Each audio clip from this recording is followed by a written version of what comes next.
Deuxième partie de cet enseignement, ce partage pour vous aider, mes frères et sœurs, à être libérés, affranchis des liens, des chaînes de la pornographie.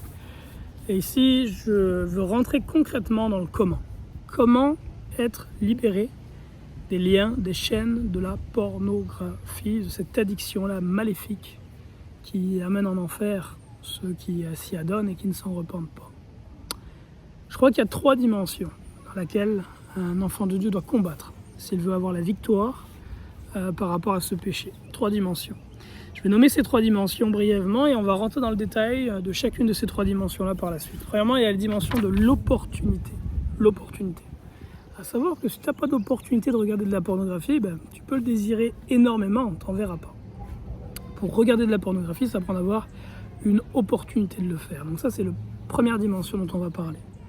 La deuxième dimension, on va parler de la tentation de la chair, parce que nous sommes faits de chair. Et l'homme a naturellement un attrait pour la femme a naturellement un attrait pour l'homme. Cet attrait-là, il doit être consigné au cadre du mariage. Autrement, s'il est consommé, il est péché. On va voir justement quels sont les éléments, les outils que Dieu nous donne pour pouvoir résister à la tentation de la chair. Et enfin, le troisième point dont on abordera, ce sont les liens de l'ennemi. Il faut savoir que l'addiction à la pornographie, c'est aussi le fait d'esprits impurs qui sont à l'intérieur des frères et sœurs, et ça prend de la délivrance pour que ces esprits impurs-là soient chassés. On commence par l'opportunité. Je parlais récemment avec un frère qui a vécu ce problème de pornographie depuis plusieurs années. Et je lui disais, est-ce que tu penses, mon frère, est-ce que tu penses que tes ancêtres, qui vivaient il y a 300 ans, regardaient de la pornographie? Il me répond, non. Et la question, c'est pourquoi? Ils n'avaient pas de télévision, ils n'avaient pas de cellulaire, pas d'ordinateur, pas d'internet. Ils n'avaient pas accès à ces choses-là. Donc ils pratiquaient peut-être la fornication, l'impudicité, mais ce qui est certain, c'est qu'ils ne regardaient pas de pornographie. De films pornographiques, ça n'existait pas. Et je lui ai dit, tu vois, cet élément-là, c'est l'élément justement de l'opportunité. À savoir que le premier domaine, je crois, dans lequel, si tu as réellement de la bonne volonté pour être délivré des chaînes de la pornographie, tu peux te battre, c'est le domaine de l'opportunité. C'est à toi qu'il revient. Si tu pêches avec ton téléphone cellulaire, de choisir de renoncer à ton téléphone cellulaire.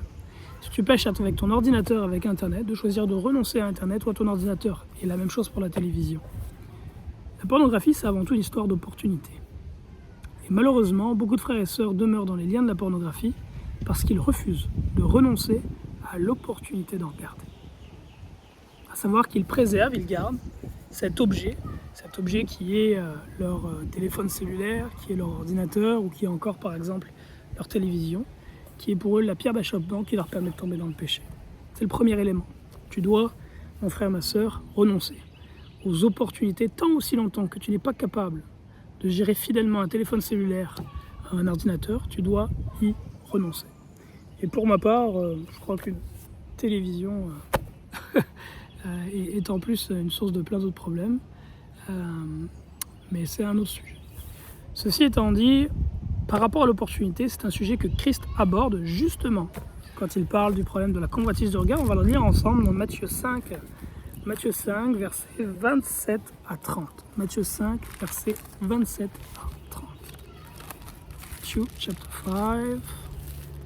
5, versets 27 à 30. Voilà ce que dit le Seigneur Jésus-Christ. Vous avez appris qu'il a été dit, tu ne commettras point d'adultère, mais moi je vous dis que quiconque regarde une femme pour la convoiter a déjà commis un adultère avec elle dans son cœur. Si ton œil droit est pour toi une occasion de chute, arrache-le et jette-le loin de toi, car il est avantageux pour toi qu'un seul de tes membres périsse et que ton corps entier ne soit pas jeté dans la géhenne. Et si ta main droite est pour toi une occasion de chute, coupe-la et jette-la loin de toi, car il est avantageux pour toi qu'un seul de tes membres périsse et que ton corps entier n'aille pas dans la géhenne.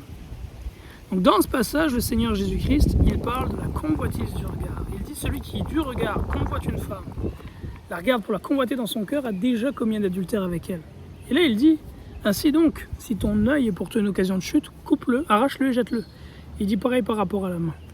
L'œil est ce qui est utilisé pour convoiter, la main est ce qui est utilisé pour commettre la masturbation. Celui qui convoite en général va s'adonner aussi au péché qui est celui de la masturbation, pour assouvir ses désirs sexuels. Et le Seigneur Jésus-Christ dit donc, si ton œil est pour toi une occasion de chute, donc il te donne l'opportunité de pécher, que tu n'es pas capable de gérer correctement ton œil, tu l'arraches et tu le jettes. Pareil pour ta main. Il dit c'est préférable que tu fasses ceci plutôt que de le garder et d'entrer dans la géhenne. Mon frère, ma sœur, si Dieu juge digne de la géhenne l'homme ou la femme qui a préféré garder son œil ou sa main qui était pour lui ou elle une occasion de chute, combien plus jugera-t-il digne de la géhenne celui ou celle qui n'a pas renoncé à son téléphone cellulaire, à son ordinateur portable, à son ordinateur de bureau, à sa télévision ou je ne sais quoi d'autre encore, tablette, et qui a préféré garder ces instruments-là qui l'ont amené dans le péché plutôt que de se sanctifier, de renoncer à ces instruments qui étaient pour lui une porte ouverte. Si Dieu est capable de donner un jugement si sévère pour celui qui ne s'est pas détaché de sa main, combien plus jugera-t-il sévèrement celui qui ne s'est pas détaché de sa tablette? C'est réellement, mon frère, ma sœur, cette affaire de péché, de pornographie, une histoire de vie ou de mort. Et ce sont les violents qui s'emparent du royaume des cieux. Pas les lâches, les violents. Si tu as ce problème, que c'est ton cellulaire qui est le problème, que c'est ta tablette qui est le problème, que c'est ton ordinateur qui est le problème, c'est partant. Vends cette affaire, donne-le, jette-le, c'est partant, achète-toi un téléphone bête, achète un téléphone à clapper et vis une vie de sainteté pour l'éternel. C'est le premier point, donc, l'opportunité. Le deuxième point, c'est l'appétit de la chair, la tentation de la chair. Matthieu 26, verset 41, nous allons lire. Matthieu 26, au verset 41. Matthieu 26, 41. Matthieu 26, 41, le Seigneur Jésus-Christ dit ceci. C'est à Gethsémane.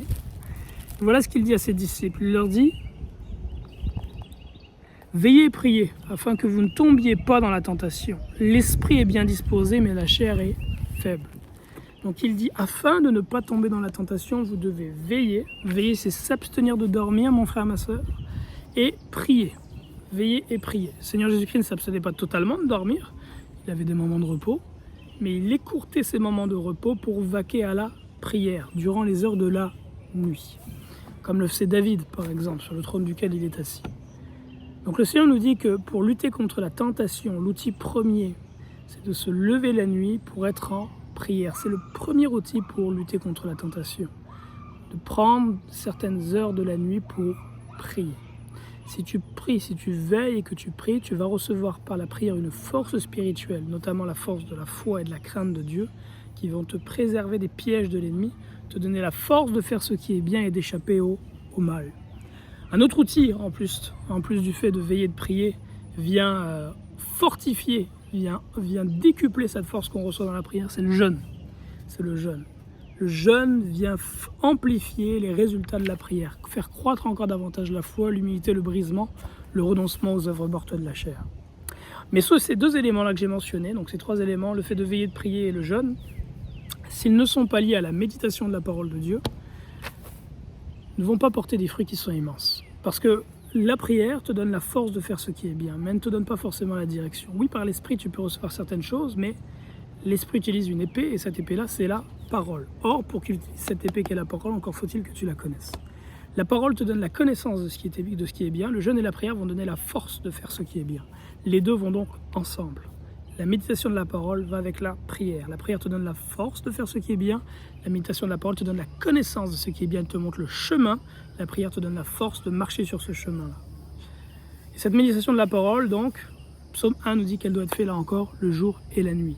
L'homme heureux, l'homme qui ne marche pas dans les voies des méchants, qui ne s'arrête pas en compagnie des pécheurs, des moqueurs, etc., c'est un homme qui médite la parole de Dieu jour et nuit. Et ce sont ces mêmes outils, mes frères et sœurs, que notre Seigneur, Yeshua Mashiach, Jésus-Christ, a utilisé pour obtenir une victoire parfaite sur le péché dans le désert.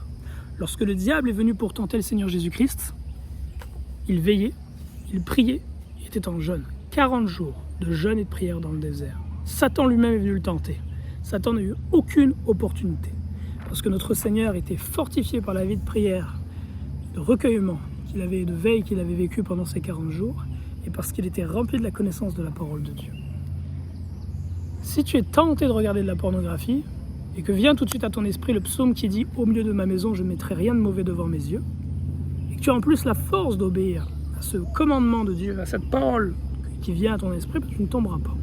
Par contre, si tu es tenté, et qu'au moment où tu es tenté, tu es faible spirituellement, que la parole de Dieu ne te vient pas à l'esprit, que la connaissance donc du bien et de la vérité ne vient pas à l'esprit, la seule chose qui sera présente sera le désir de ta chair te dit que c'est bon et tu tomberas. Et c'est simplement après avoir consommer le péché que la tristesse, la dépression, la honte viendront t'envahir. Mais il sera trop tard. Donc ça, c'est le deuxième élément. C'est ce qui a trait aux appétits de la chair et comment maîtriser les appétits de la chair par la prière, le fait de veiller la nuit pour prier, le jeûne et la méditation de la parole. Enfin, troisième élément et non le moindre, c'est les liens de l'ennemi. Nous avons ceci de différent avec notre grand frère, Jésus-Christ, notre Sauveur, c'est que lui, le mal n'avait rien en lui. Pour nous, nous avons été esclaves du mal, le péché a dominé sur nos vies, et en nous laissant dominer par le péché, nous avons ouvert toutes sortes de portes à l'ennemi, des portes pour des esprits impurs. Si tu as, mon frère, ma sœur, des problèmes d'addiction à la pornographie, des problèmes de consommation de cette substance abominable, c'est qu'il y a à l'intérieur de toi des esprits impurs, de convoitise, de débauche, d'impudicité, peu importe.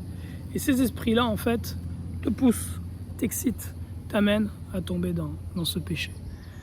Tu ressens probablement un désir de te sanctifier, en même temps tu sens en toi une force qui veut t'amener à pécher. Si tu as le désir sincère de te sanctifier, mais qu'il y a aussi cette force qui opère en toi pour t'amener à pécher, évidemment cette force-là n'est pas de toi.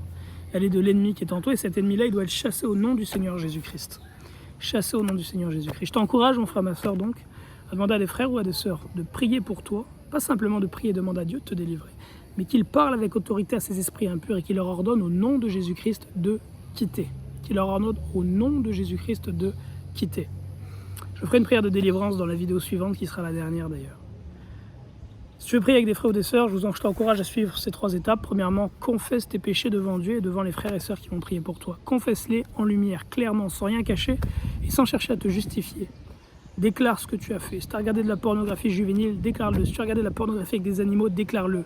Mets à jour ton péché, ne garde rien de caché. Ensuite de ça, renonce à ta faute. Déclare que tu y renonces, que tu ne veux plus la pratiquer. Et que l'ennemi n'est plus le bienvenu dans ta vie.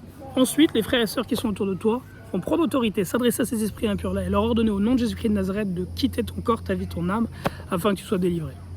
Et ces esprits, quand ils vont sortir, vont très probablement sortir sous la forme de cris, sous la forme de gros bâillements, de déformation de ta bouche, comme c'était le cas quand Christ priait pour la délivrance d'esprits impurs. À ce sujet-là, je vous encourage, mes frères et sœurs, à regarder ci-dessous dans les liens le témoignage du frère William, pour qui j'avais prié il y a quelques années, qui était dans des liens forts de la pornographie et de la masturbation, et que le Seigneur Jésus-Christ a délivré totalement de ce problème-là de consommation, d'abomination de pornographie.